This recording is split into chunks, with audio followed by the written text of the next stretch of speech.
Welcome, everyone.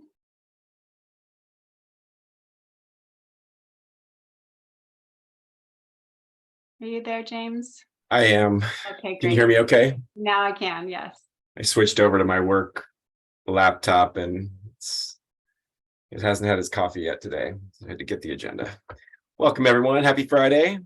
Let's see, according to my records, it's 11:02 on June 2nd, here to convene the rescheduled June 2nd, 2023 Penn 1 Board of Supervisors meeting.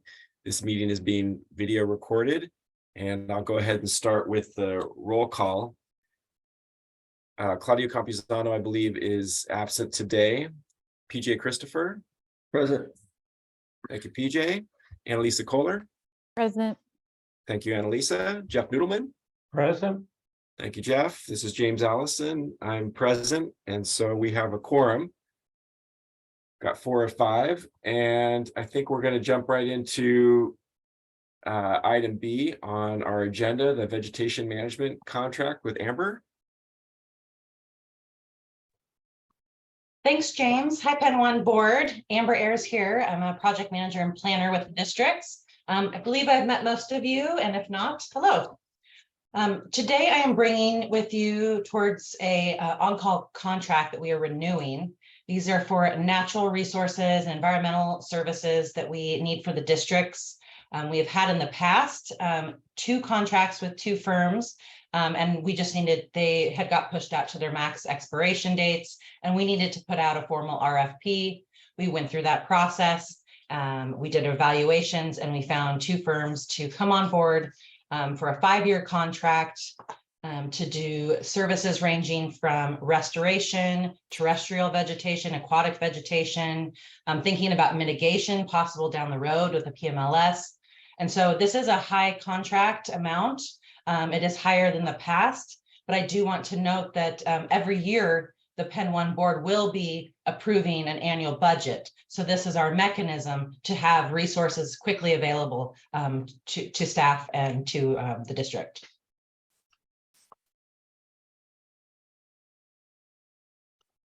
Is there any questions at all? Are you familiar with on-call contracts and how they work?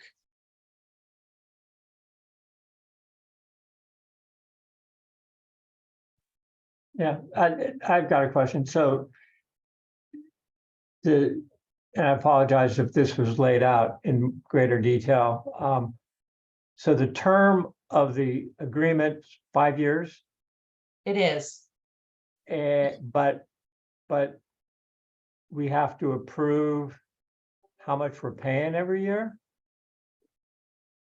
Good question, Jeff. So yes, this is based on, I put together a scope. I shopped it around to all of the departments and saw who might want to ever tap into this resource.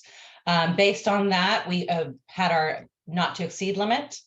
But that is a contract that each year, based on what projects get proposed, and they are able to tap into this on-call resource, you would then approve that annual budget. It would be associated with a project or a program each year. And the other control that's in place there, Jeff, is that we use task orders to assign work when we're utilizing this contract. So it feels like it's a large amount because it's over 5 years, Right. But there are 2 control mechanisms in place with regard to the spending. And one is that task order process and the approval process there. And the other is you as board members adopt an annual budget, and we live within the limits of that budget. Right. But if we're committed for X dollars, right?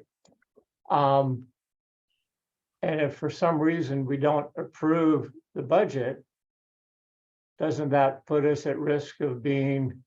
Go ahead. No, because the question was going to be. So go ahead. Yeah, the contract gives us a not to exceed amount, but it does not require us to obtain that amount of services. It just allows us to be able to, via task order, ask for work to be done, but we are not required to spend that total amount. Great. Thank you. You're It's welcome. not a commitment. It's not a contractual commitment of that amount. It really helps us be efficient with procurement, honestly. That's great. Good job. Thanks Thank for you. asking the questions, though. Yeah, Good questions. question. Is there any other questions at all? I have a maybe not a contract related question, but I guess a question related to the outcomes from the work. I understand conceptually the need to maintain vegetation along levees, and obviously to maintain vegetation in and around like the stormwater conveyance system. And this seems like a great tool to do it. And I know the firms that that we will be contracting with are specialized to do a variety of vegetation management types. Do we ever get future boards might want, just for their own interest, to like review the post treatment monitoring, just kind of, you know, for example, if we were trying to treat aquatic weeds that were you know, accreting sediment and causing culverts to plug, that kind of thing, it'd be good to just get like an annual report on kind of the, not so much the financial side, which is kind of our role, but also just how things are working. That's a good question, James. I know that you have heard about some of those services when Carrie has talked about some of the environmental program. We do currently, I would say MCDD and Penn 2 are the boards that utilize these contracts the most. They are also dealing with some of the most destructive aquatic weeds. So they have a program every year, and we do have annual reports for them. And like I said, in the past, Penn 1 has not utilized these services a lot, but we do want to be, like Jim said, efficient and be able to tap into services as they arise. So I think if there was a project or a reoccurring program, the board, Penn 1 board would be hearing about that. Okay, got it. But it sounds like you might like to have some sort of a presentation on how we're doing and what the results are. Is that true? I want to, if so, I think we could pull one together because it's a pretty cool program. I defer to the board on that in terms of the frequency, and that, I mean, you folks, most of our budget is operations and maintenance and then some capital projects. I'm more familiar with the presentation we get on the progress for the capital projects improvements around fall safety and SCADA and the pump station. I defer to the board in terms of what they want in terms of annual or periodic reports on the outcomes in the budget, the activities that lead to the outcomes in the budget. How about we take it under advisement? And I think the urban board had some interest in Penn 2 potentially as well. So Amber, let's follow up down the road with maybe a results-oriented presentation as time permits. That sounds great. I can make note of that, Jim. Thanks. Other questions or comments?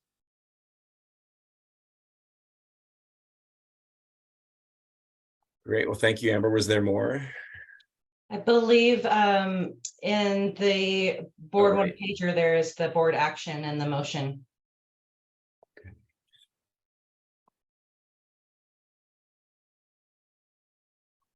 Anyone like to make a motion? I can do it. I'll try it. I haven't done one yet. So I just read it, right?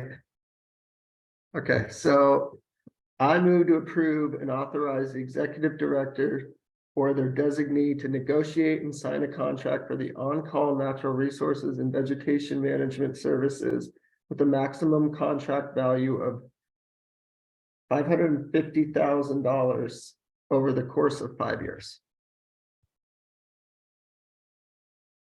Second. Great. Thank you, PJ. Thank you, Jeff. Go ahead and do a roll call vote since we're spending money here. PJ? Approve. Thank you. Annalisa? Aye. Thank you. And Jeff? Aye. And James, I vote aye. That passes unanimously. And just Thank remember, you, we're not folks. spending money, Thank you, we're Amber. authorizing the spending of money. True. Good distinction. Thank you all so much for your time. Thank you, Amber. Great. Okay, thank you, Amber. We'll move to item C, PMLS PED phase next steps with Colin. Let's see, Colin, is he on I the think call? that Hong is gonna jump in for Colin. Great, thank you. Yes, Colin could not or Mark, did you Actually, want? sorry, I was gonna give you an intro, Hong, and kind of get folks up to speed.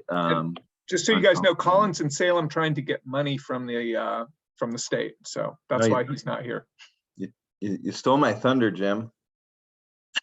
No, yeah, Colin is actually, that's one part of my update.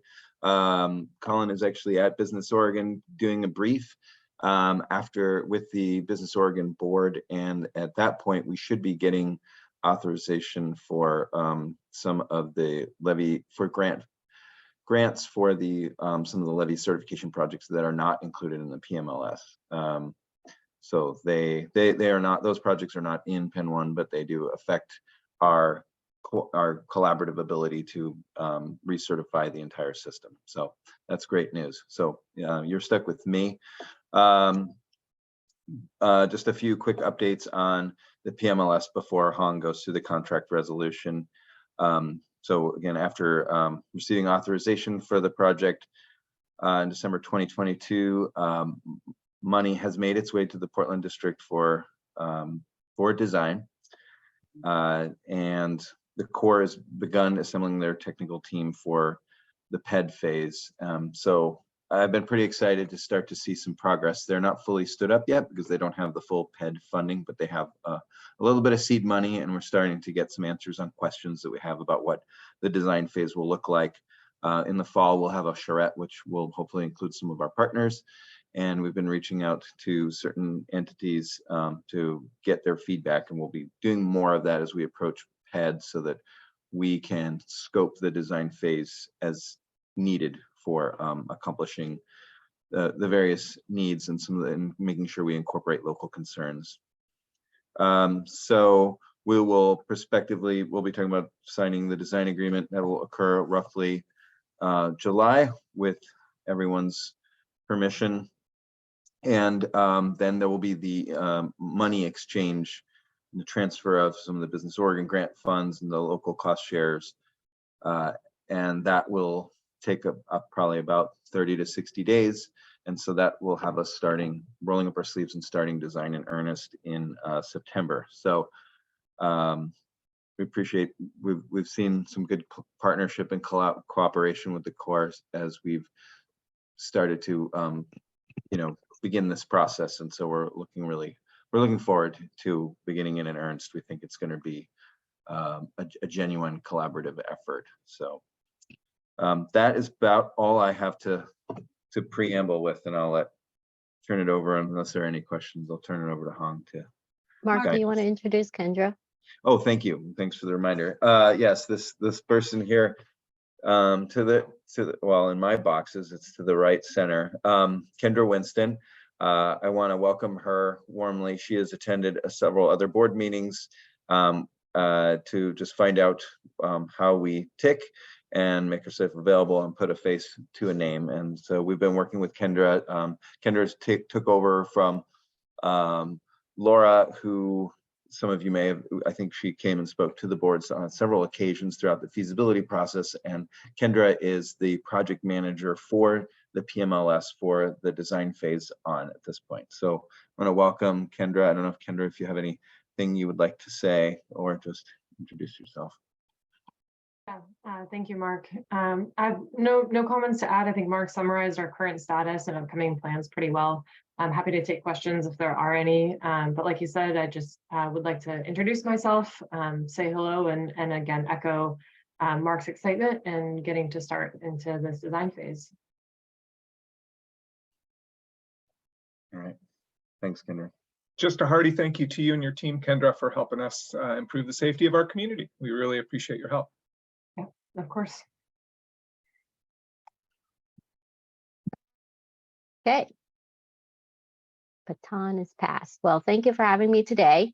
I get to have you on 2 items. And right now we'll take up the first one, which starts on page 3 of your materials packet. It's to entertain a resolution to authorize and to approve and authorize for signing the Oregon grant, the funding grant that has come in to fund at least a portion of the design phase of the PMLS project. So let me just start from the beginning here. This is the first step in funding the PMLS project at the design level.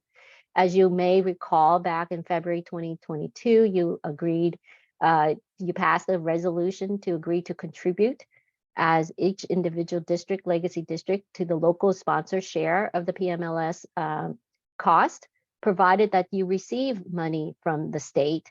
And with Colin's efforts, we've received that money, and this contract is attached to the resolution today for you to approve.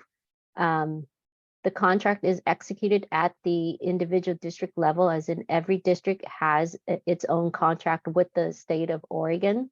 With contribution from SDIC's counsel, Brian Sheet, we've was successful in asking for revision to the language to ensure that the grant rights, the right to receive these grants to the district is secured even after when we all consolidate and transfer to the urban district, and therefore the urban district will be a successor in those grant rights if the legacy districts don't dissolve, or if we're able to dissolve before the end of the design phase. So the action today is for you to approve this state grant contract. Once that's approved, and that will be, and we'll talk about the second half of my discussion with you today, you'll be asked to in June next month to approve a number of other resolutions and agreements.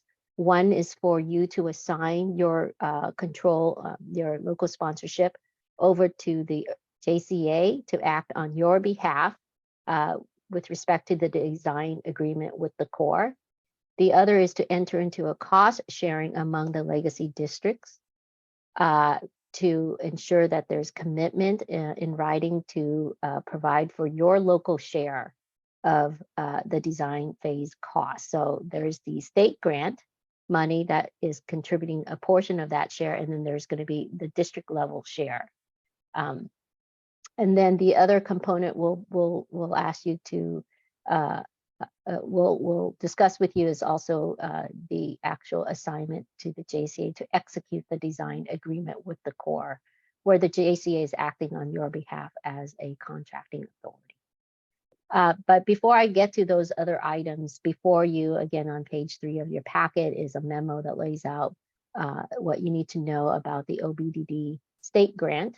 And then following that is the resolution and the state grant agreement itself that has gone through my review and ready for you to sign. With that, I'll open it up for questions with respect to the state grant contract resolution.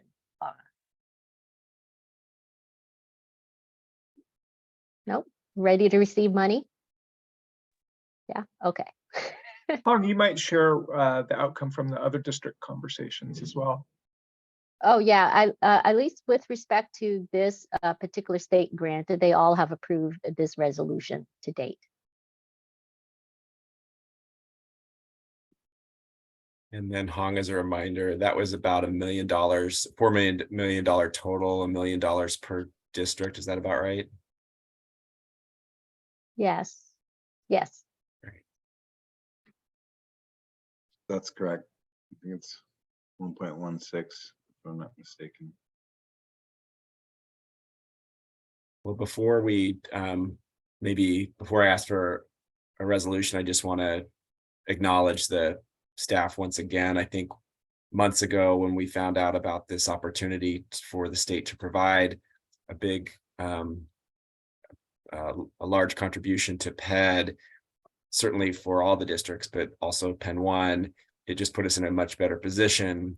And then, you know, Mark, Hong, listening to you talk about the things we all know, which is the coordination between the 4 legacy districts, the relationship with the JCA to streamline our contracting, it's just much appreciated. I know, you know, from our end, it looks easy. I know from your end, it is not. So just want to acknowledge the work of staff. Thanks, James. Thank you. And Hong said it earlier, Brian Sheets has been extremely helpful in his role as SDIC's counsel and candidly made the agreement better. So thanks to Brian as well. Oh, great. With that, anyone want to offer a motion? I'll do it. PJ, you're on a roll today. And I'm going for it. I move to adopt resolution 230501, approving a financing contract with the Oregon Business Development Department for certain levy grant funds applicable to the PED phase of the PMLS project. Anybody second? I'll second. Oh, We've got a second and a third. Thank you, Jeff and Annalisa. Thank you, PJ. Okay, with that, we'll do a roll call vote. PJ, Aye. Annalisa, Aye. Jeff, aye. and James votes aye. Passes unanimously. Thank you. All right. Well, thanks for that.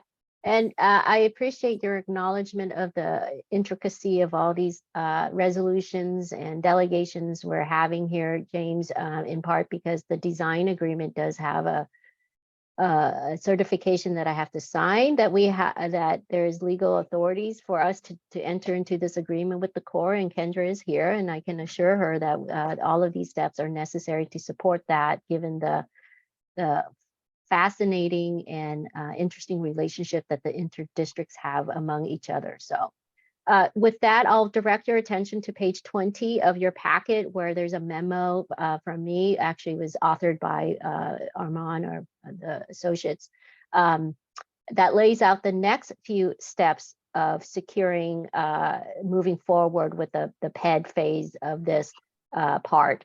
Again, you're reminded that back in February 2022, you signed a resolution that says once you get the state grant, you will agree to contribute equally at the district level a portion of the cost, the PED local sponsor, local non-federal sponsor cost of your share. So the resolution, and I'll just take up it's an intergovernment, it's a resolution to approve the intergovernment cost sharing agreement among the legacy district boards, and also will include the JCA because they're going to be executing on that cost sharing agreement. They'll be receiving your share and passing that on to the Corps as directed by that agreement.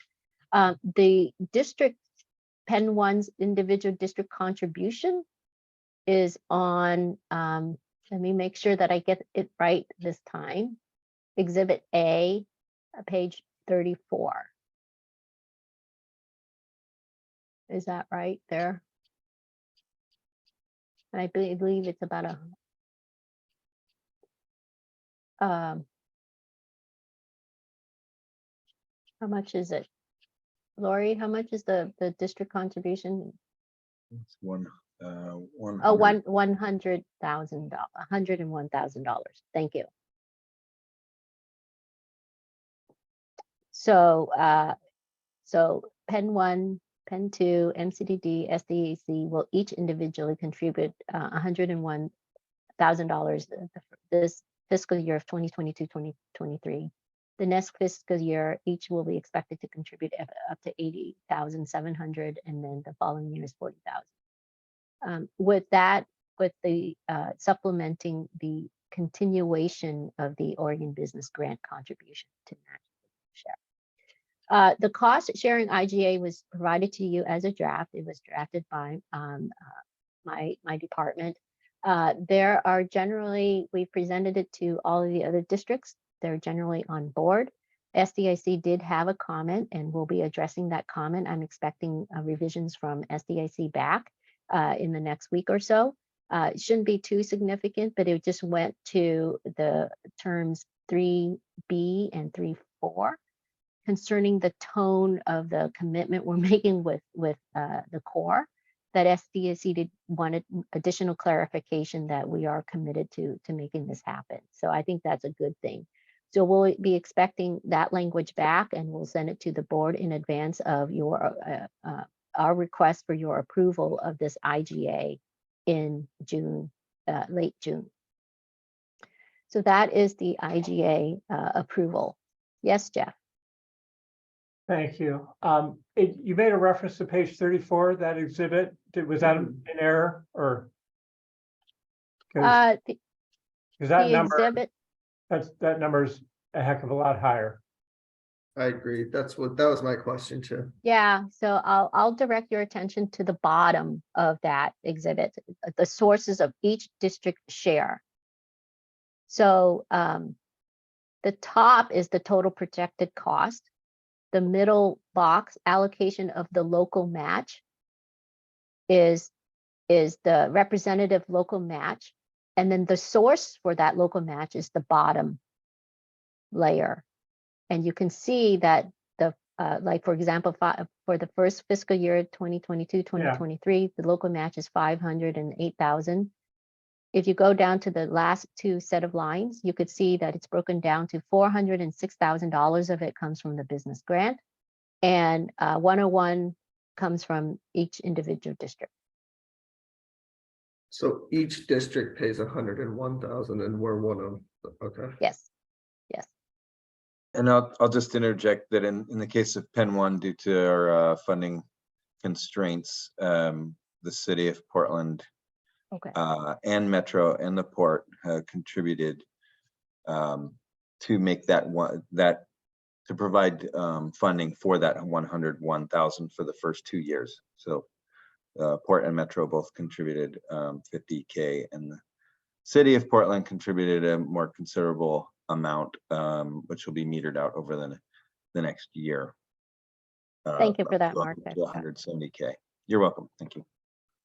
And I did want to note too, so this won't be confusing when I present the fiscal year 22-23 payments, because of the timing of all of these agreements, are actually going to happen in fiscal year 23-24. We're expecting the year one payment, that 101,635, to happen in July. And then the 23-24 payment will also happen in our fiscal year 23-24, probably around August or September.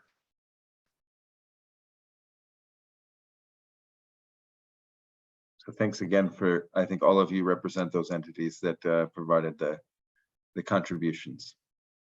We appreciate the support. We obviously wouldn't be able to do it without it. And this is the one unique district that needed outside support to just to make that 20% cost share payment. So we appreciate it.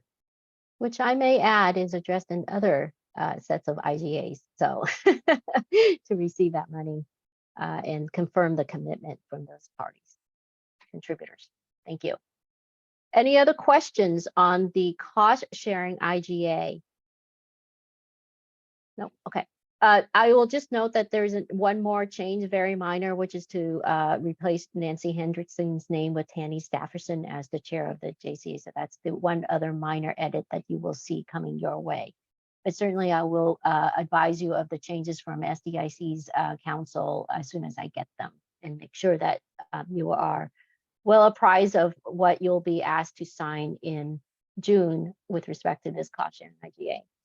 The other resolution that we'll be having you all, asking you all to sign, all legacy boards to sign, is to really designate the JCA as the joint contracting authority on this contract with the Corps, and authorizing the JCA to move forward and manage the money, the invoices and the payments out accordingly to that assignment.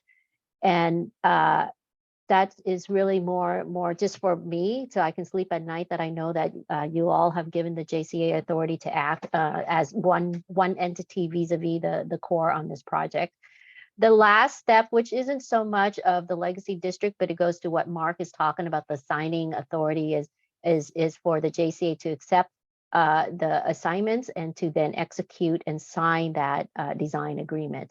And I understand there may be some social events afoot to memorial or commemorate that. I'm not sure, but anyway, those are the three items that will be coming to each of the boards, or I guess at the format, for your consideration.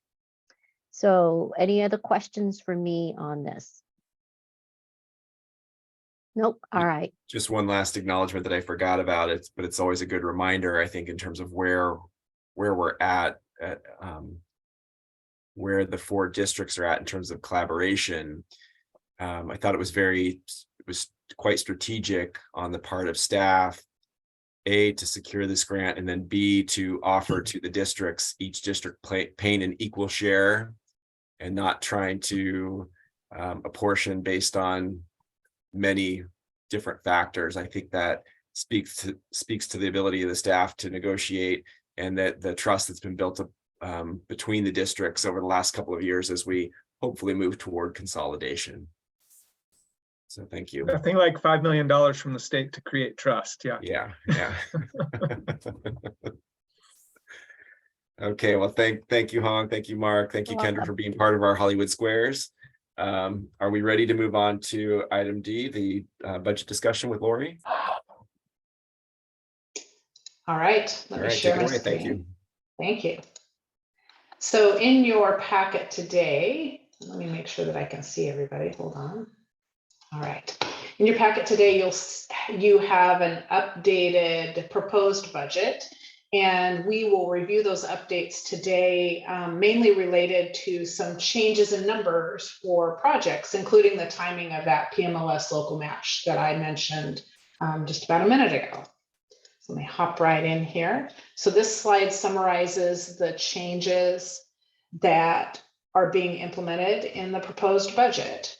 In the contract revenue, there are updates to the proposed budget related to the city's share of funding for the PIR pump station replacement to align with new information related to the grant approval for that project. So good news there. Thank you, James, for shepherding that through. We do have authorization now and grant approval for the replacement of the PIR pump station, which is a big deal. Additionally, costs originally included in the budget that were input in there in case the grant was denied have been removed, and pump and motor repair funding has been reduced to align with the current plans for repairs of the pump in fiscal year 23-24. In other revenues, the grant funding for the year one spending on the PIR pump station replacement project has been aligned to our current plans for that work. And grant funding for the local match for the PMLS project has been shifted from that current year 22-23 to fiscal year 23-24, as the year one local match payment is anticipated to be paid in July instead of June. We've left the year two local match payment in the proposed budget as well, resulting in 2 years of funding occurring in fiscal year 23-24, because of those delays in the year one payment, and because the Army Corps is actually on a federal fiscal year, so it does end up landing both of those payments in our fiscal year 23-24, and then in 24-25 we'll be back on schedule to just have one payment. In materials and services, we've adjusted the PIR pump station pump and motor repair costs from $260,000 down to $110,000 based upon our most recent discussions with the city. And in capital, the year one spending of the PIR pump station replacement has been updated to align with the grant funding plans, and the PMLS project local match payments have been updated to shift that 22-23 payment to 23-24. This chart shows the updated revenues for fiscal year 23-24. The assessment revenues still include that 5% assessment rate increase. Contract revenues have been adjusted for the changes in the City of Portland contributions for the PIR pump station replacement project and the pump and motor repairs. Grants have been adjusted to account for alignment with the planned grant spending on the PIR pump station replacement project, and the PMLS local match funding has been updated to reflect that shift of the year one payment from the current year to the first month in fiscal year 23-24. This slide shows the updated proposed spending for the district with all of those shifts related to the capital projects that we talked about previously. And then here is a list of the capital projects as they look now, with the year one PIR pump station replacement project and the shifting of the PMLS local match funding. And I will note at this point, Bill wasn't able to join us today because he had another commitment, but he has given you an updated CIP page related to all of these project changes as well. That's on page 62 of the packet. And he just wanted to remind you that you'll be getting a full copy of the CIP for the June format, and he'll be asking you to approve the CIP at that point in time. So he is shifting his numbers as I am so that we can align between the budget and the CIP. And with that, I can take any questions on the budget. I'm going to stop sharing. So we'll be coming back to you with the budget as it looks right now, unless you have additional requests for changes. And we'll be asking you to adopt that budget at the June format meeting. Questions?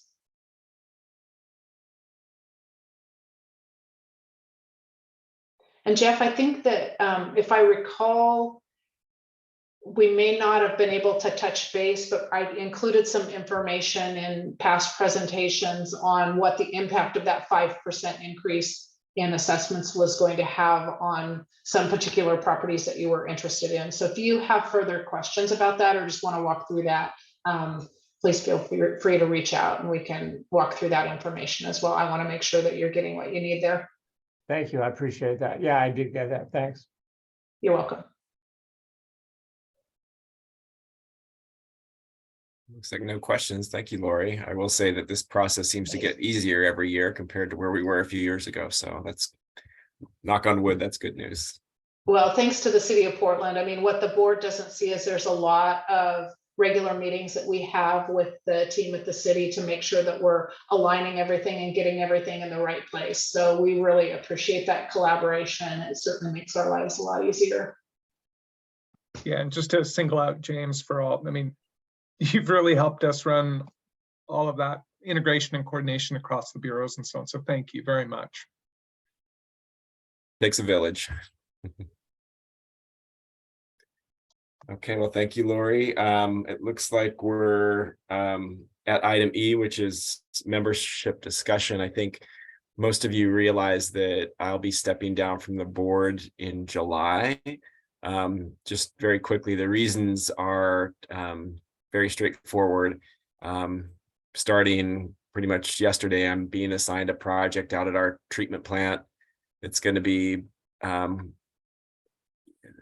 director thinks it's going to be 100% of my time, and the program manager out there thinks no less than 50% of my time. And there's other things I can't stop doing. And so this is something I'll need to do. I did want to mention that I will stay with the PIR pump station grant for a couple of reasons. I think the time commitment over the next several months will be maybe not substantial, but it'll be steady. And you know, I'm old enough now to recognize the importance of continuity with some things. And I think with this grant, having been with it since the beginning and working with Bill Owen and Matt Berlin, it's just something I'd like to stay with. And also any related issues with the current pump station and how it is functioning and investments it may need over the next 3 to 5 years as we move toward replacement. So I'm still very committed to the district, to that asset, and to doing my part. You know, one of my mentors a long time ago said, wherever you can, replace yourself with somebody better than you. And luckily for me, that's always been very easy. And it'll be even easier this time. It's most likely that the city's going to ask the board to accept Rochelle Altman. Many of you have had interactions with Rochelle. She's been with the Bureau in our strategy and policy group for a long time. She's an attorney by training. She's easily the most versed in the various city bureaus that are going to, that are already interacting with the drainage districts and the new district related to mostly to PED. But she has a lot of time in her work plan, or we're making time in her work plan. And she's probably the most tied into our financial forecast over the next few years for what is needed, not just for Penn 1, but from a staffing perspective, so that we can continue to work in lockstep with the districts as we move through PED. And we ultimately dissolve the legacy district. So you folks will be in a really good position. It's someone who's already knowledgeable. Nancy Hendricks and I are working to help onboard her, preparing or setting aside board packets, briefing on specific issues. So I think you'll be in not just good hands, but better hands. And I'm not stepping away completely. So you'll get hopefully some good work out of me as well. And I'm more than happy to do it. This isn't goodbye. I'll see you or I'll see you later this month for our real June meeting, I guess. And I'll see you in July as well. And I'm always here. I do, just since we have a little bit of time, just want to acknowledge City of Portland gets a lot of credit for what's happening on this board. It is absolutely a partnership between everyone. I really appreciate Jeff is our longest standing member on this board and asks tough questions. It's been wonderful to see how much the Port and Metro have invested, both financially, but also bringing people onto the board who pick up the phone, ask me questions. Usually I don't have answers, ask their own financial people about, what needs to happen and can it happen and can we make it work? And so the board has always been a good board, but I think it's never been better. And I expect that that'll continue. And I just want to acknowledge the board members for who you are and what you do, how you do it. And then of course, as always, just the staff are continuing to make this very difficult thing work. And it is working. It works day to day in ways we don't see. And we're building a better future that I think we can feel very good about. So thank you all. It's a privilege to be in your company. And I always, in every area of my life, I feel like I'm surrounded by people who I can look up to. And this is certainly the case. So thank you.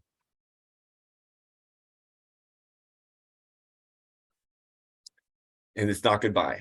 Okay. We don't do goodbyes. You can check out, but you can never leave, James. That's true. That is true.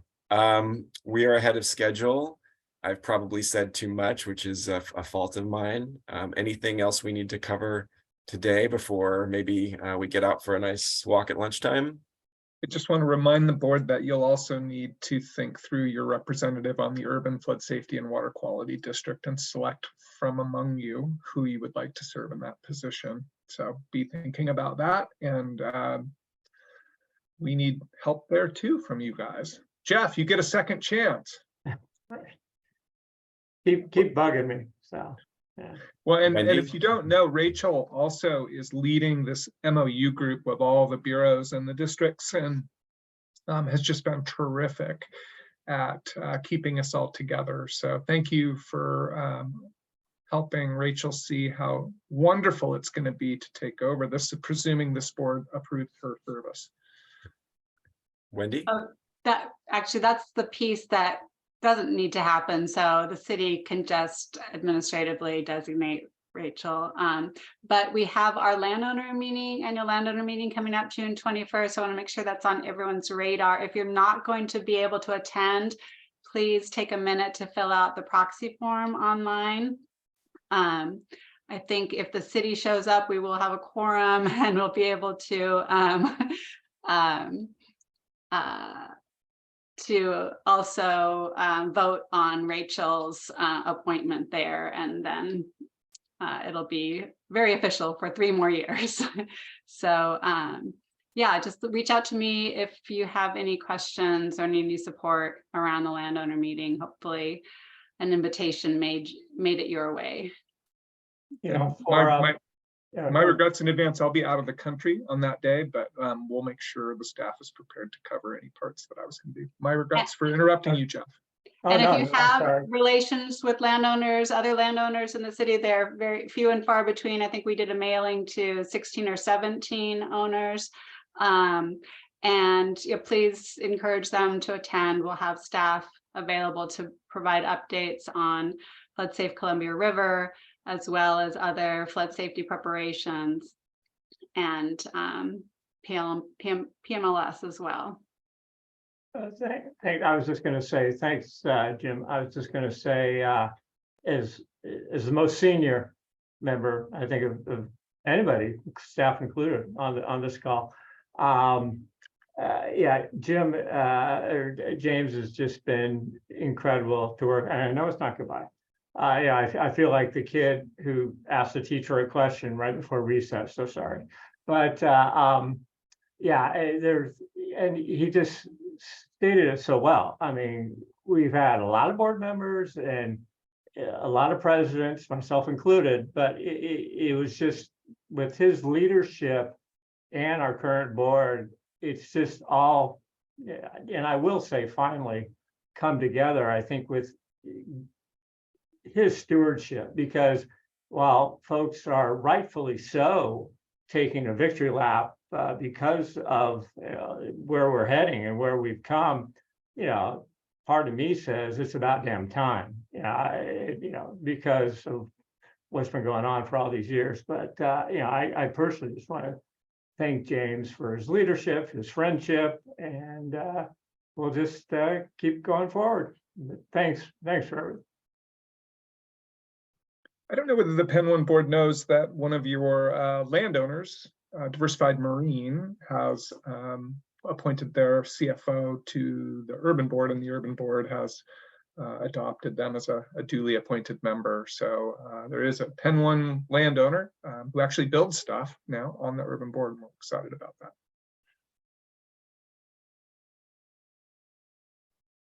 All right, folks. Well, thank you for a helpful and productive meeting, and I will see hopefully each of you, except for Jim, at our next meeting, and we have our next meeting, right, Wendy, at the end of we have our next meeting and then the landowner meeting. Those are back-to-back days. Is that correct? Correct. So the format is June 20th and the landowner meeting the 21st at 1 p.m. And James, you'll have to see me at the format meeting, but not at the landowner meeting. So, thank you for your service, James. My pleasure. All right, folks. You have a great day. Take care.